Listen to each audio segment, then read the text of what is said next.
Hi, I'm Jude Walker. I'm a faculty member in Educational Studies here at UBC, and today I'm joined by three colleagues and friends. Shel Rubinson, Professor Emeritus at Educational Studies at UBC, Suzanne Smythe, Professor of Adult Ed in Simon Fraser University, and Michelle Stack, Professor and Associate Professor in Educational Studies.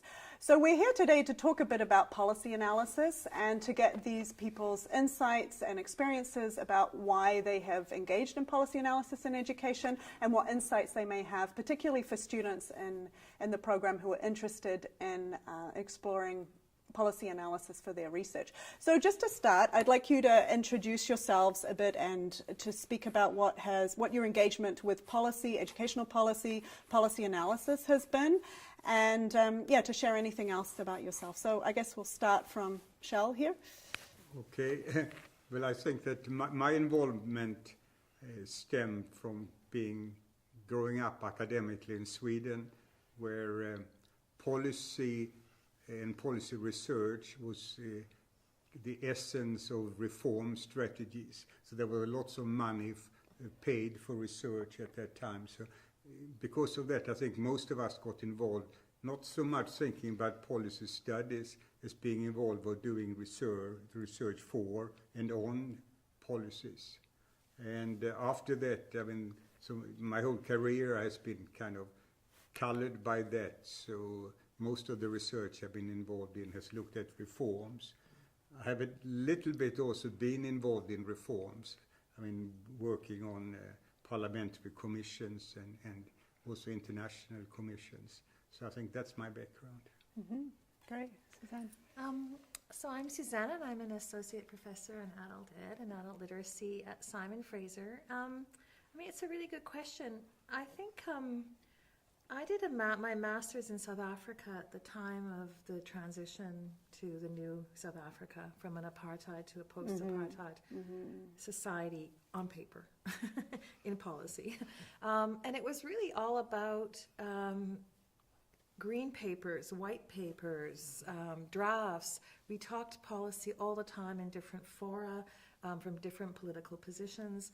And of course, looking back on it now, I can see that there was a lot more going on with policy than what was on paper. But it was the ideals of policy were that it is through this process that we change society.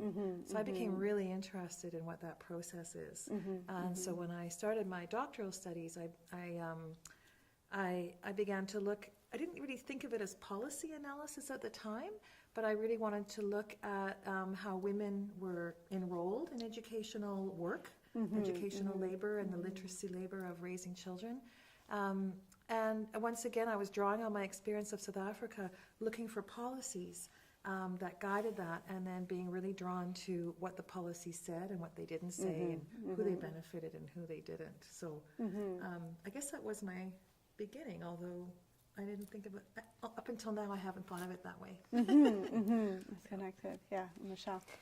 Yeah, I guess for me, before I was an academic, I worked in government, and I worked for a Minister of Education way back, and then at an office that investigated child fatalities, and I really came to see how much media influenced policy. And so when I started my PhD, the first thing I was interested in was media and policy, and I actually couldn't find any reference to media and educational policy. And at first it was like, well, what does media have to do with it? For me, having worked in a minister's office, media very much, in many ways, dictated policy. When there was something horrible that happened, or when there was pressure, and there was media, generally I'd get calls saying, what are you doing about the cover? What are you doing about this? And that often meant introducing reactive policy. So I was really, not always, but I was really interested in the role of media in policy and in framing debates as to what we see as possible. Yeah, great. So all of you entered academia, and I know all of you have been involved in conducting educational policy analysis. So I'm interested in what it is about that still drives you or interests you most in your work. So maybe just to open it up to anyone. For me, I would say that it's looking at how debates are framed and what's seen as common sense and what's seen as off the table and how that comes to be. So my work right now, I'm looking at university rankings and how university rankings are seen as this common sense thing. Yeah. I used to, in faculty, every meeting was we'd be told we're going up in the rankings, I'd clap, and still I started to feel a bit like a seal and decided to look into it, and was really surprised in terms of the role of rankings in increasing inequity, and started wondering, why are we, even as academics, coming to acquiesce to something that actually is antithetical to academic research. And so I think that's what drives me, is just how we come to believe in things, and how that frames debate so that things that actually are possible come to be seen as impossible. So it's in government, I always remember, if somebody said, well, that's just common sense, that's a Right. way of cutting off debate. Yeah. I think that happens in academia too. Yeah, absolutely. Yeah. Suzanne, yeah.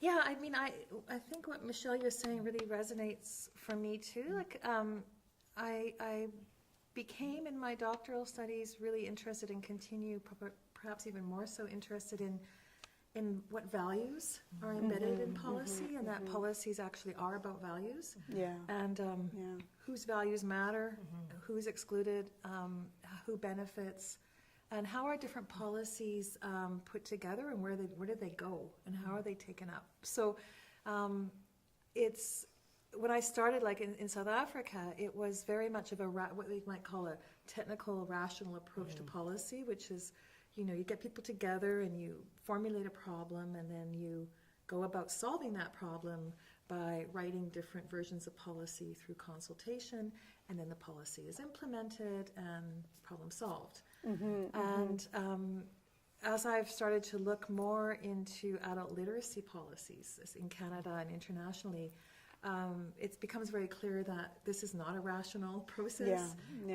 That there's a lot of mobilities in policies, and it might, you often think that something is very homegrown to your particular location, and then there you are in Southern Africa or in Asia, and then, oh, I've read this discourse before. And so I've become really interested in how that process happens, and if it's not a rational process, then what is policy?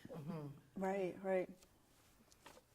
Well, I think that for me, it has been a way, I mean, there's one fundamental issue that I've always been interested in, or I kind of from my dissertation, and that's around inequalities and how they are framed. And so I early saw policy as one way of addressing inequalities, but how they are addressed depends very much how in the policy the problem is understood. For me, I mean, that has been a key issue, that how is the problem being framed, and how is it being understood, and to what extent then later does the policy really speak to that, and why doesn't it speak to it? That's one part. The other part is that how it has to do, you talked about the press. I always saw very much the question about how the writings come out into the civil society, and what role do they play in policy, and how does the work that you're doing on policy research kind of give them ammunition, kind of intellectual ammunition in the struggle. So that's very much how I saw the role of policy research, to kind of take the mask away what the policies are about, and B, develop something that can be used. And can I just in terms of, I think it's a really important point around policy activism. Like I think about, well, actually recently I was at a memorial for somebody, a journalist, Barbara McClintock, who was a journalist and a real activist around, a journalist around the Jericho abuse of deaf children at the Jericho school. And her work, her reporting actually did impact policy and pushed, and pushed a reframing of that conversation. Or Cindy Blackstock, an Indigenous academic who has very much through media used her research to push for a reframing and to really push to look at the gross inequity towards Indigenous children. And so I think that there's different ways that academics can think about policy analysis and sharing that policy analysis through media as well. So you raise an interesting point around policy activism and the site in which we're conducting this research within academia. So I was wondering if any of you could share your struggles that you've faced or barriers. As academics, we know we have kind of freedom of expression to some extent, but have there been any barriers or struggles you've faced in conducting policy analysis as researchers? Do you want to start this one? I can start. I mean, it's. I think that yes. I mean, there are different kinds of barriers you can hit. One of the things that I was faced with when I got to Canada was the federal provincial.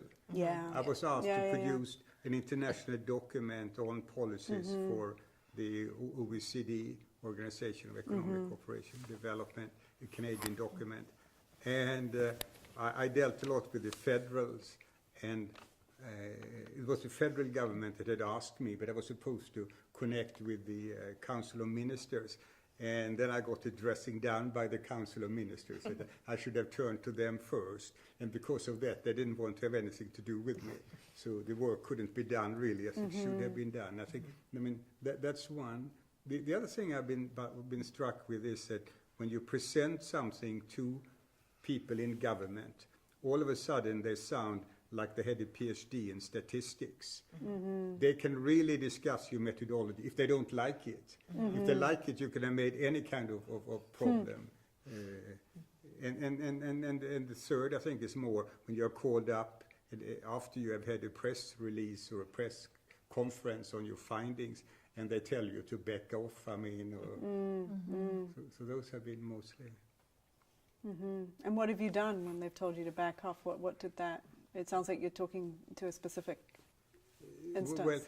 Well, I mean, the most, dramatic, I think, and I was only one smaller player, when we did the international literacy survey. We were sitting in France, and France came out very badly in the results. So, they wanted to meet with us that have done it and made it very clear that this couldn't be published. That was the most dramatic. For sure. Yeah. Wow, yeah. What I think, Shel, what you're saying about first methodology. When I did my thesis was on mothering and literacy, and it was where to begin, because the same discourse is everywhere.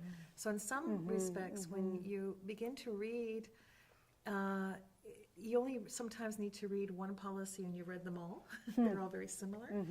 And then there's other sites where there's a huge, I think as Stephen Ball said, wild profusion of practices and text, but the discourses and the ideas flow through them.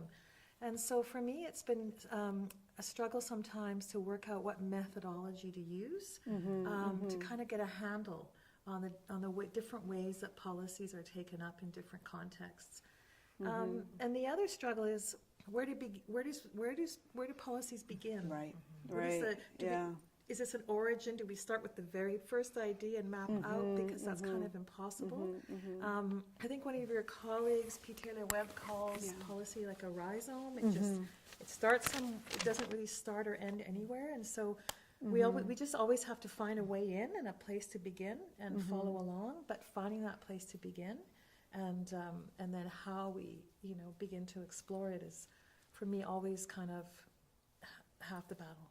Right. Yeah. And I think I'd say connected to that is looking at policy borrowing, but also nuancing it to local context. So I find with rankings, I really have to, look at the media and then go, okay, this may be happening, impacting universities in much of the world, but how it's impacted and how it affects people is different. And so accounting for that, I would say another issue would be when you're doing policy analysis of your own sector.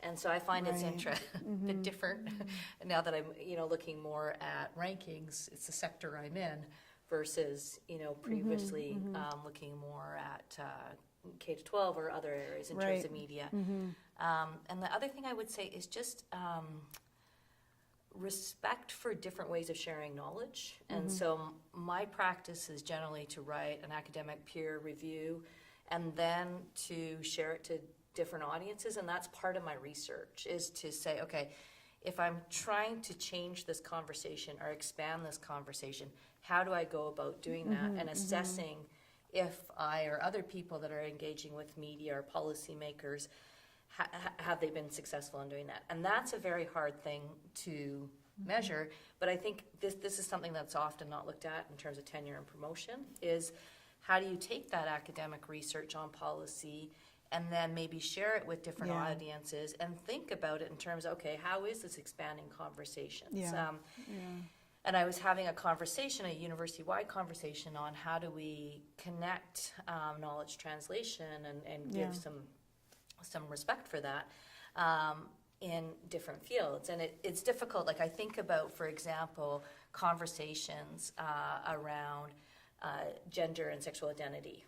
30 years ago, I mean, I remember in government where, like, even conversations about having the book on two moms, it was huge. It was just like, you can't have that, right? Whereas now, for the most part, it's like, what? It's a book with two moms. But, like, why is it such a huge issue, for sure. right? And I think that was a lot of activists and academics that worked so hard to change that discourse, and you didn't really see the change right away, right? You didn't, so you have to, sometimes these conversations take time. And so I think part of it is thinking about that too. For some of us, I mean, I do policy analysis partly in thinking, okay, how do I then use my findings, not necessarily to directly change a policy, but to expand a conversation, right? To expand what we might see as possible. And you touch on some interesting issues around being able to kind of document policy impact, and we know what happens. To be able to capture that can be quite a struggle. And I guess both of you spoke to what I want to lead into conversation now around methodology. And these videos are being created mostly for students who are interested in engaging in educational policy analysis, and to help expose them to different methodologies and to get them thinking about what this might look like to engage in policy analysis. So you mentioned discourses and discourse analysis, policy borrowing, and these are something we're exploring in the course that I'm creating right now on policy analysis. So I was hoping you could each share what kind of methodologies have you drawn on in your research, and what have you taken from that? So in some of the different work that you've done, and I know, like you were saying, Suzanne, it can be a struggle to figure out which methodology makes sense, and then if we're thinking about, impact of policy, of what could be most effective and useful in particular contexts. So just to open it up around questions of methodology and method, and Well, I mean, first of all, I think that, the whole kind of battery of methodologies and approaches have, of course, changed.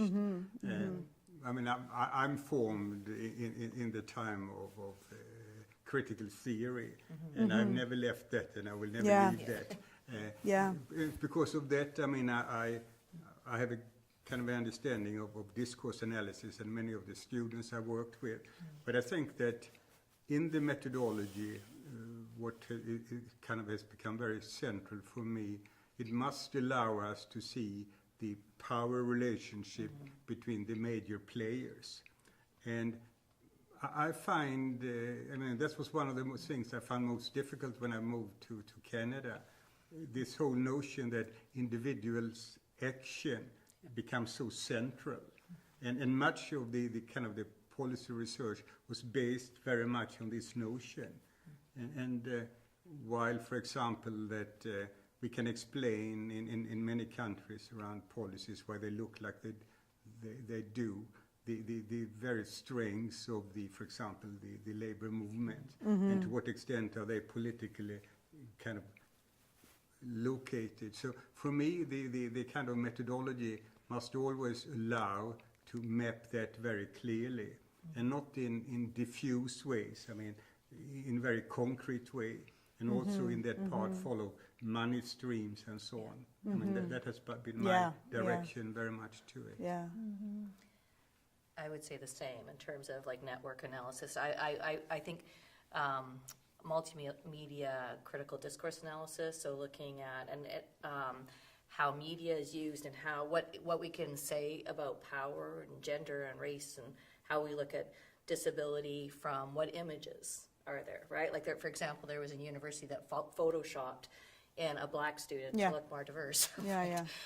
So, you know, what are the images? What are, for example, an analysis I did of university websites, it was usually white males that were presented as scientists. Yeah. Often it was black people that were presented as beneficiaries of that science, right? So these, you know, images are important in terms of looking at policy analysis, where those images are placed, and who's presented as being in a position of as the knower or the knowledge producer, and who's presented as the beneficiary. And so that's one area or methodology that I find really useful, to look beyond policy as just something that's words, that it's also images. Yeah. But I think the other I've used is participatory methods, and looking at, so in working with youth or working with refugees, where you can, I sometimes use photo voice as part of policy analysis, where I worked with a group where they took pictures of when they felt belonging and when they felt excluded at school. And those images told us a lot about gendered relations, about social class, about race, about sexuality and disability. And so I think that can be a way to include people in policy, policies that impact their day-to-day lives, but often that they're not part of, in terms of creating them. And it can expand how we think about who should be involved in policy creation too. Yeah, it's really interesting, the participatory aspect.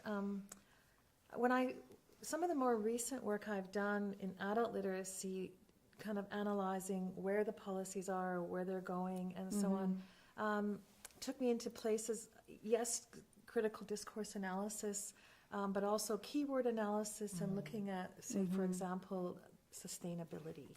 Yeah. And now it's innovation. Right. And Yeah, there's yeah, these yeah. keywords, For and sure. if you follow Buzzwords, them, yeah. the buzzwords, they can tell you a lot.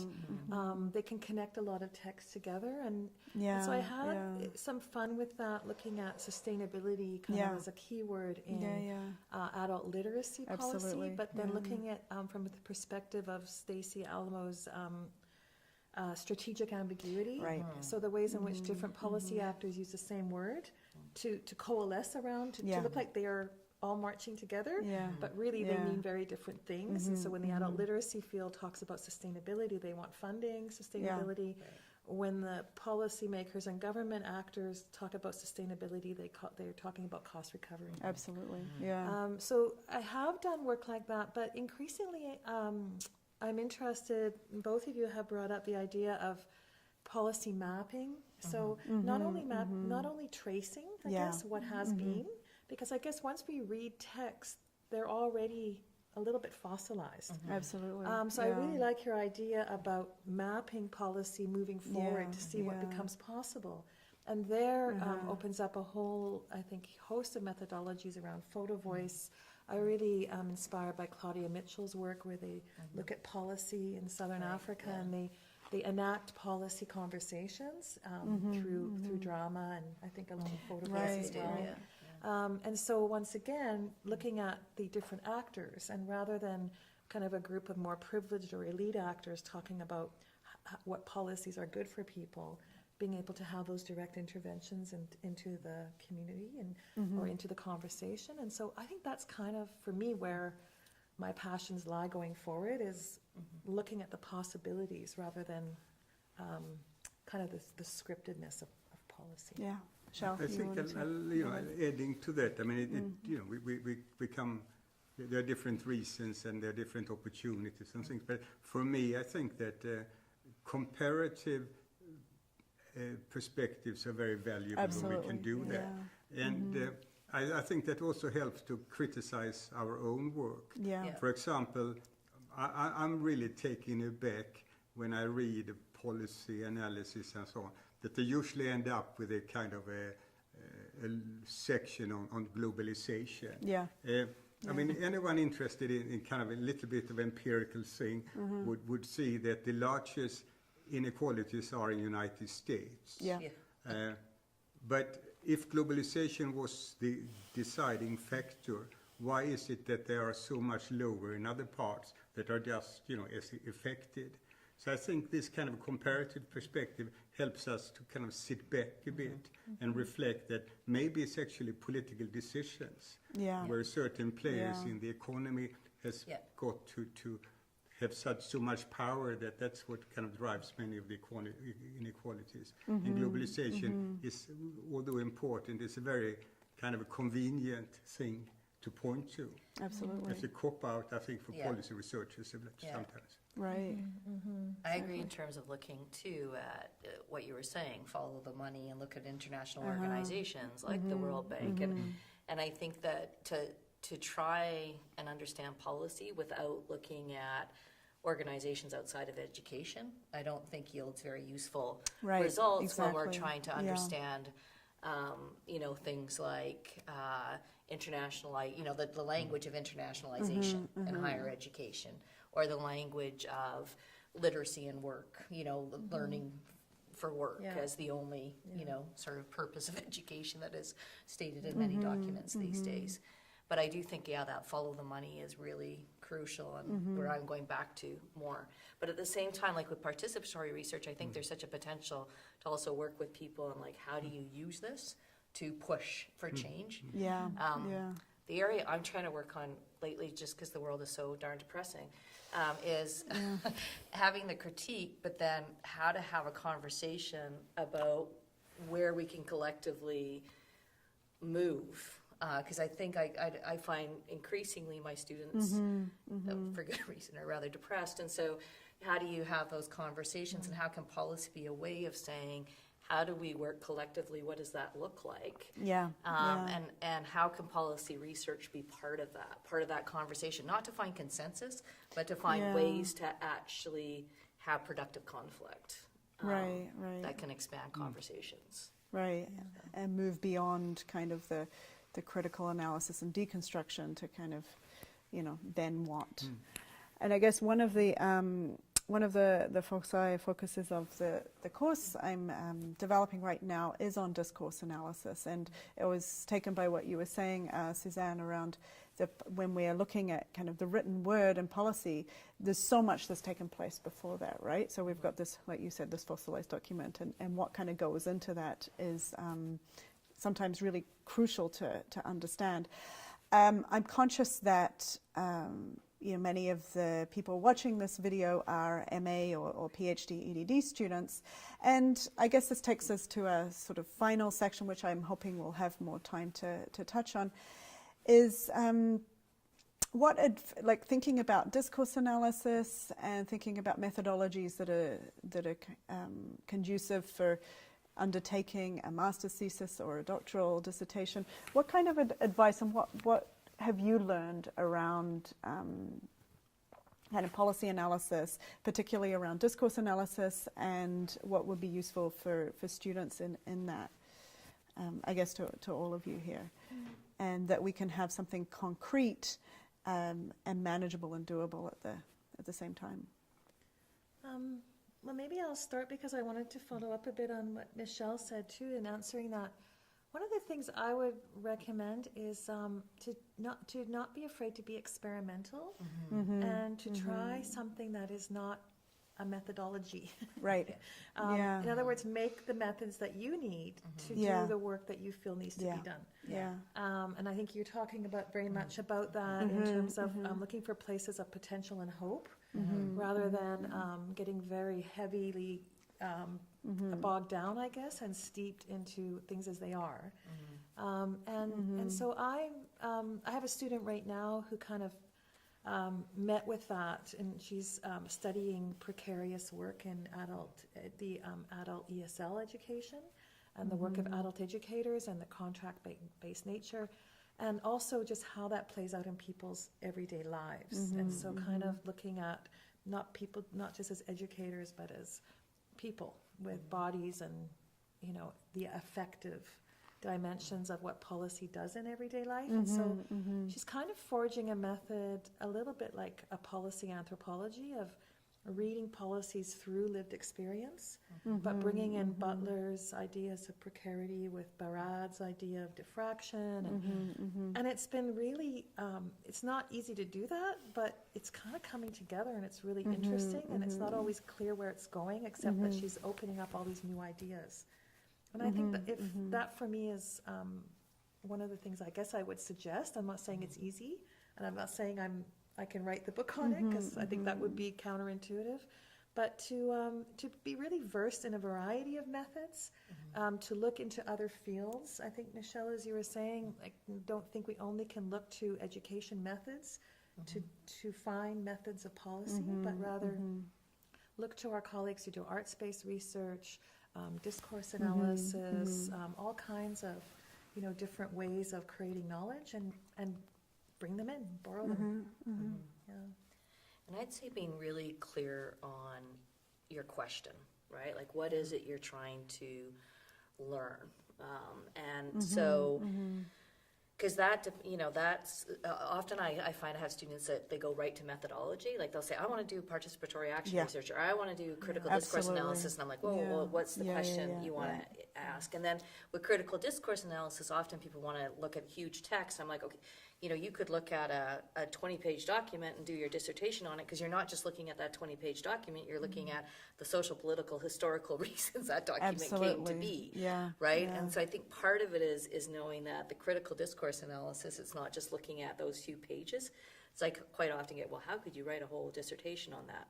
But explaining, it's looking at the context that came to be is what makes it critical discourse analysis, looking at power. So I think that would be one, and then knowing what's the story you want to tell, right? And figuring out how the dots connect. So, somebody says to me, I want to know how many hours kids watch TV, and I want to do a CDA. Well, why? No, you don't, right? You want to do a survey, or exactly, right? And so I think part of it is that. And then I think the big thing is the ethics too, like looking at, if I have somebody that says, I want to go to the downtown east side and do research, it's like, why, right? And because there's a lot of voyeuristic research there, and a lot of research that there's a whole lot of cynicism by many people in the downtown east side, that they're there to give people masters and doctorates. So again, looking at what are the reasons for doing the research, what are the ethics. And the other thing I would say is to be very careful about when someone says, I'm doing a totally participatory, or the participants, we're going to decide together. It's like, what does that mean? Because in the end, you're writing the thesis. And so acknowledging that there are power issues, and how do you talk about those power issues, particularly when you're working with people, right? When you're from the get-go, and think through those. I think, just to add to all this wisdom, another thing that I'm thinking about a little bit is respect, and to be suspicious. By respect, I mean that when one engages in this, one can't start from the notion that there are total idiots everywhere. I mean, there are certain forces that are driving, and try to understand it from the perspective of the people who have written the policies and what they try to achieve is very important. Do they need to get a political coalition, how to get it through politically? Absolutely. I think that's important. The other thing I think is to kind of be suspicious to one's own conclusions and try to see it in different ways.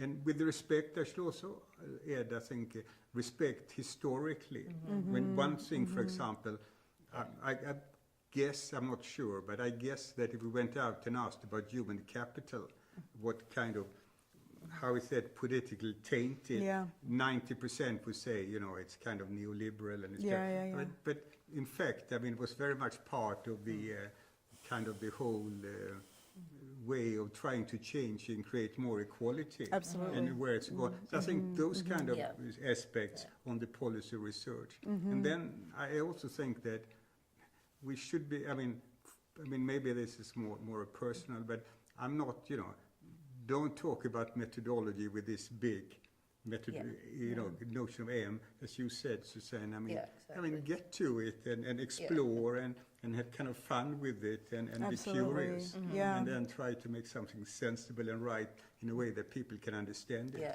Absolutely. And I often return to Stephen Ball's insight that to conduct policy analysis, you need a variety of tools. So he talks about a toolbox that are both theoretical and methodological, and that fit, like you were saying, Michelle, to the questions that you want to ask and the answers you want to get at, right?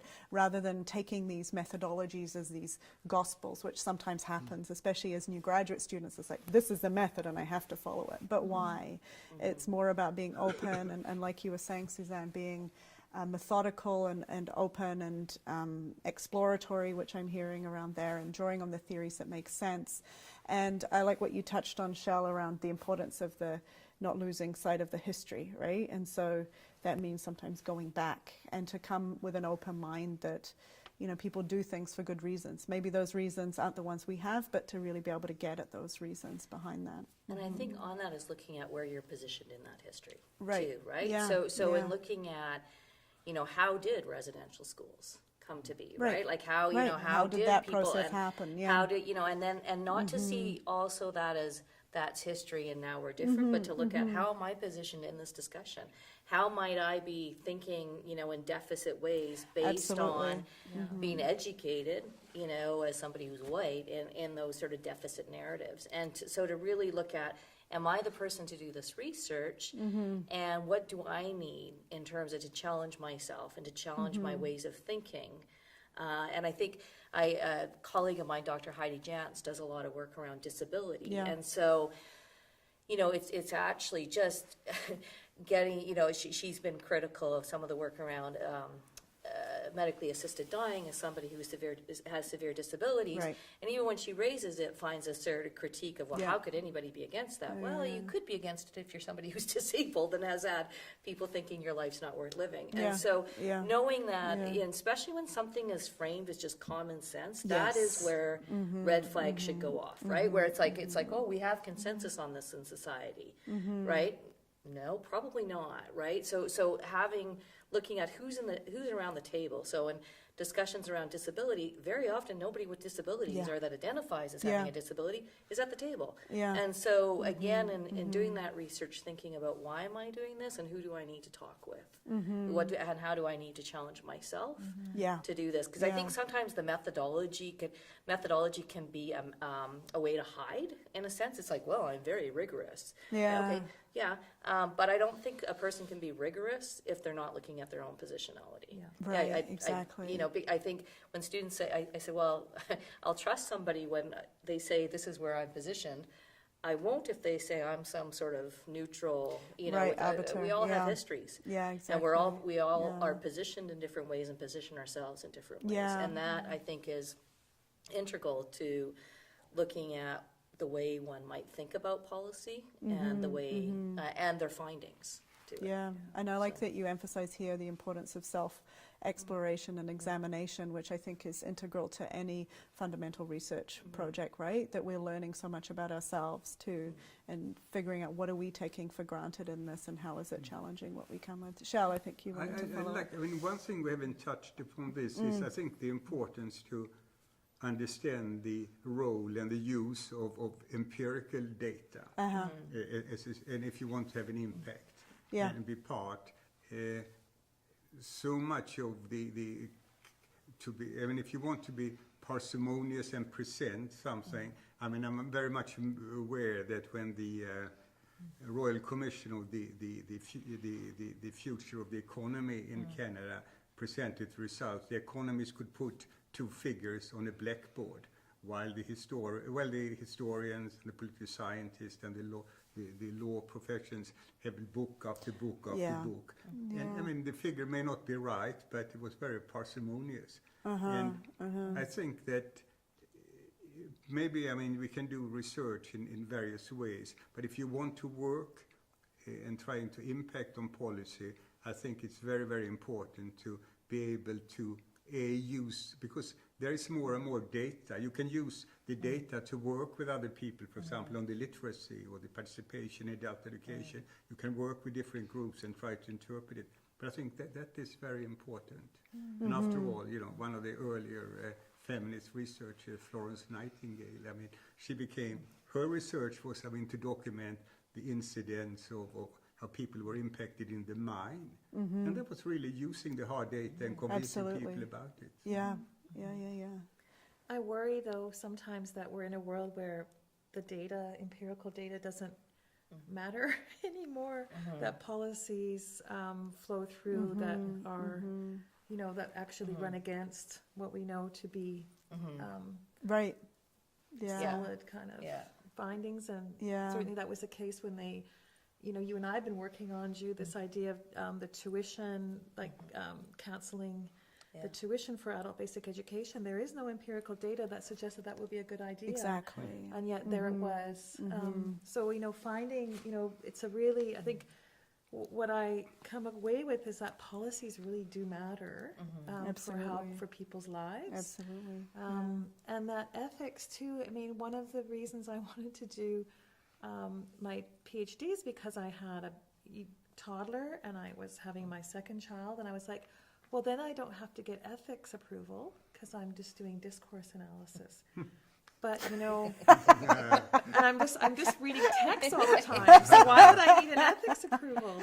And I think today, I'm talking about my student Sherry Brashears. She thinks every day about, because it is an ethical issue, our positionality and how we present and represent others is an ethical issue, and we don't we're not always accountable in our ethics protocols to the representations we make of communities such as, for example, the downtown east side and many others. So, you're both kind of speaking about the impact and the implications of empirical research, and then I guess just connecting to what you just said, Suzanne, around there are many, again back to discourse analysis, that there are many discourses around evidence-based policy, but when we kind of unpack it, the evidence isn't making that difference, although policies really do make the difference in people's lives. So, or maybe who decides what evidence? What evidence counts and what doesn't, and Well, and how they're using that, right? Yeah, it how they're gets using to the the so-called ambiguity, evidence, right? Where they might say, well, the evidence is that we'll save this amount of money, right? And Right. governments, and this is where I think, looking at governments in terms of how they make decisions within the electoral cycle, and I think that's another area that's interesting to look at for students is where are policies introduced within the electoral cycle, or where are cutbacks within the electoral cycle and connected to estimates. And this is where follow the money, but also follow election cycles. Because I think that can tell us a lot about policies and also about policy logics. Yeah. Right? So Yeah, I for often sure. said when I was a consultant, it's like, okay, it's a few months before the election. That was a good time to try get some funding. But Absolutely. if the government's a majority and a group isn't really within their universe, right after an election, it's not probably going to be very helpful. But that's useful for policy research for those that are actually trying to look at government policies to have a sense of that, I think. Yeah, I'm sure. But what Suzanne and you said, about there's data, but they don't use it, and they don't use it in the right way. But isn't that one of the very important roles of policy researchers to point to? And I was thinking particularly about, your area, and I've been a little bit in this whole with the kind of adult literacy. There were these national reviews, and then OECD wrote the synthetic report, and they draw certain conclusions about funding, which is absolutely not fundamentally wrong according to the data. And I presume that our role is partly to point that Absolutely. out and to make that analysis in such a way that's available in the political life. So depending on who can kind of take this up and push it becomes an important part. But I think it's to make this kind of knowledge available, so people don't just jump on the conclusion, but to say, okay, if you wanted to go this direction. See, I think I in a sense, might disagree. I think yes, but I think that we, as policy researchers perhaps sometimes get too focused on thinking they just don't have the right information. And if we give policymakers the right, I'm not saying give them the right information, they'll make the right decisions. And this is where I think looking at emotion and Yeah. No, I don't think about it in that way. I think it about that what it really shows is the limits at this time of what is politically feasible. Yeah. right. And, Yeah. but I think that the danger with it is that if you don't put this analysis together with it, and you then ship this out to different governments and other things, one will jump on it. I don't think that's a notion that the information is not there. For me, it's a question that the kind of the value system and what they come will not allow them to touch it in another way, and that's our Right. role to make clear. And I think that's where that's where I think it's interesting, or I'd love to see more research in terms of how policy researchers form maybe coalition, with other people that are interested in expanding a conversation, and do that through media. Because I mean, I think for the most part, politicians, people in policy, they're looking at the news clips before they're looking at academic research. At least that way, I mean, this is always like I remember Absolutely, somebody yeah. saying to me, "Oh, I know the education minister will read this article." I'm like, Exactly. "Yeah, I know No. I know he So, won't." we should all publish our research at Fox News. Twitter. But at the conversation, which is a really good Exactly. outlet, that's actually for academics to That's publish, true. and they There work are with the these journalists forums, yeah. based on their research, and that is actually a really interesting way. I've done a few pieces and had policymakers contact, and it's was based on my research. So I do think there's ways, and I think that is an area that needs more research, is looking at how when policy researchers engage, like in commentary pieces, where they can actually have some control over over what they're saying. They're not just sound bites. What impact might that have? Not that we Yeah. can do a direct cause and effect, but what impact might that have in terms of expanding policy conversations? Right, exactly.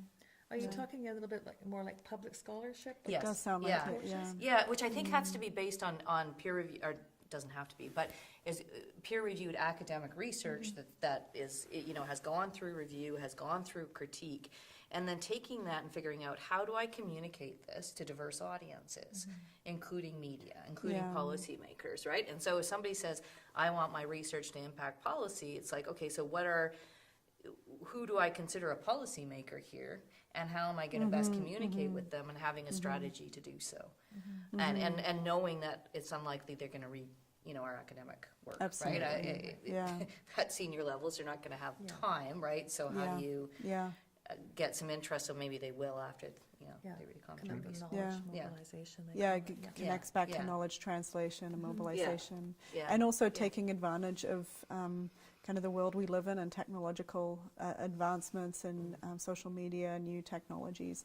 And I know this is something that's happening in the field of policy analysis, educational policy analysis, is the proliferation now of digital tools for looking, for example, at policy networks, kind of like you were saying before, tracing policy, and how we have this at our fingertips now. And some of them are much more complex than others. But I think there's these opportunities there to kind of get at what is actually happening. How can we do a better job, for example, of what has been touched on around tracing the money and things like that. And I guess as we're wrapping this up, I know all of you have more experience than me of working with students, and obviously you, Shell, the longest here. And I was wondering if you could share your insights here around what have you noticed as a research supervisor of MA, PhD, EDD students that students can tend to struggle with in engaging in policy analysis. And so I guess this connects to that we've touched on a bit around advice for conducting this kind of work, but what are there any trends you've noticed of the struggles that some students might go through here? Shell? We look to you, Shell. Yeah. It's of course individual, but I think that Yeah. one part of it is difficult is to kind of frame it. I mean, you talked about that, Michelle, Yeah. you know, but it can sometimes become much too big. Yeah. Very often it's a case study that is done, and then how to frame the case in a way that it doesn't get overboard. That's one thing. The other thing that I find over time, I don't know if it is that when you do discourse analysis, if it's not well done, it can become very flat. I mean, how to make it interesting. Interesting, yeah. You know, I mean, Yeah, absolutely. and with Yeah. the word and Yeah. I think, but but this way of Mm-hmm. and the third thing I've noticed is the very strong biases that people come in with. They don't often allow themselves to be suspicious and to look back. I mean, those are just a couple of things. Those are great. I mean, I think I'm lucky. I have a few doctoral students at the moment who seem to really think policy is interesting. And I would say that one of the difficulties or barriers is that a lot of people think of policy as really flat and boring, and that doesn't really affect their lives. And I've met a lot of educators that would say, I'm not interested in policy. And I would go, wow, okay, because everything you do is kind of shaped by Absolutely. policy, Yeah. but they're interested in another aspect of practice, and that's great. But sometimes it's been about convincing students to kind of have that place in their thesis work that looks at the historicizing of a particular issue. So I guess problematization, like, why is this a problem? How did it become a problem? Why are you studying it? For me, that's all about doing that policy piece to kind of even decide if that's where they want to go in their thesis and then go from there. So yeah, I guess it's been about why. But lately, I've been lucky to have students who kind of get it right away and are really into it and doing that kind of experimental stuff I was talking about. Yeah. Yeah, I would say that it's important to have a question where you are open enough to not knowing the answer, Yeah. right? So I think Yeah. that Yeah. I think if something is really raw or that it can be difficult to actually take in things that might be counter to Right. one's view. So Yeah. Yeah. I often say, like, okay, if you're doing this, like revenge research, Yeah. probably, Yeah. probably not a good idea. Yeah. Yeah. So I would say really looking at why am I doing this stuff? Like, why am I passionate? And I mean, being passionate about something is good, but looking at why, right? What am I hoping to get out of it? And I think the other thing I think can be really useful is having critical, productive peers, and that will challenge you on things, right? And I often say to my students, like, I don't send an article out without, for publication, without sending it to Colleagues, some friends who I know will be really blunt with me, right? And I think that that's important, or will say, oh, okay, I wasn't surprised to see you, writing this. It's like, okay, I need to think about that, right? Maybe I was, so set on that. I mean, the only other example I have is after working in government, I interviewed, one of my first studies was interviewing, this is in critical discourse analysis, but doing interviews. I interviewed politicians and journalists, and many of them I'd worked with, and I'd been in that world, and I didn't do good interviews the first time around because I felt I knew the answers. Right. And so I would do Yeah, the shortcut. yeah. It's kind of like, oh, yeah, I know what you mean. Well, I was in a different role as a researcher, and I actually didn't know, right? Like, even though we were in the same meetings, we were positioned differently and turned out had different Yeah, views. So yeah. I think just knowing that, like, going in there going, I'm curious. But if you go in thinking, I know, or I know what this person's going to say, or I know what this text means, probably not a good time to do that study. Yeah, for sure. Yeah, I hear that in each of you, this commitment to openness and openness to learning through the process, right? And how we might go about that. So just to conclude, I'd like to get your final insights around having engaged in educational policy analysis. What is one thing that you've learned in this process about anything that you would like to finally share, if anything? We all look at each other. Never take anything for granted. Always be open and prepared to be surprised. Yeah. what we learn, and I guess keeping at the forefront for whom this matters, and that lives are entangled in policies, and it matters.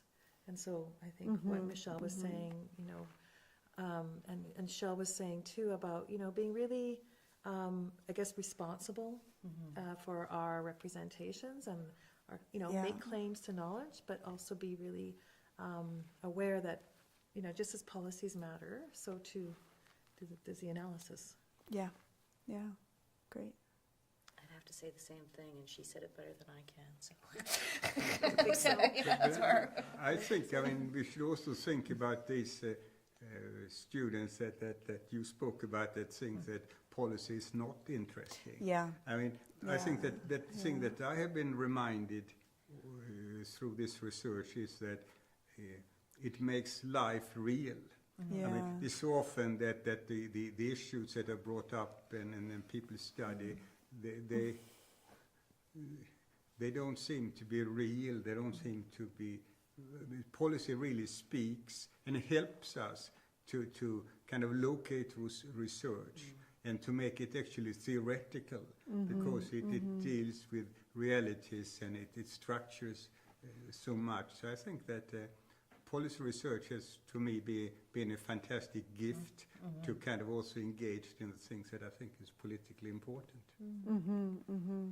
Yeah, I would say the same. It is interesting. I'm always fascinated when people say they're not interested in policy, because I say it is about the messiness of relationships. It's about the messiness of structures and who decides who's important and who's not, and then we can follow that in terms of where money goes, right? Where do taxes go?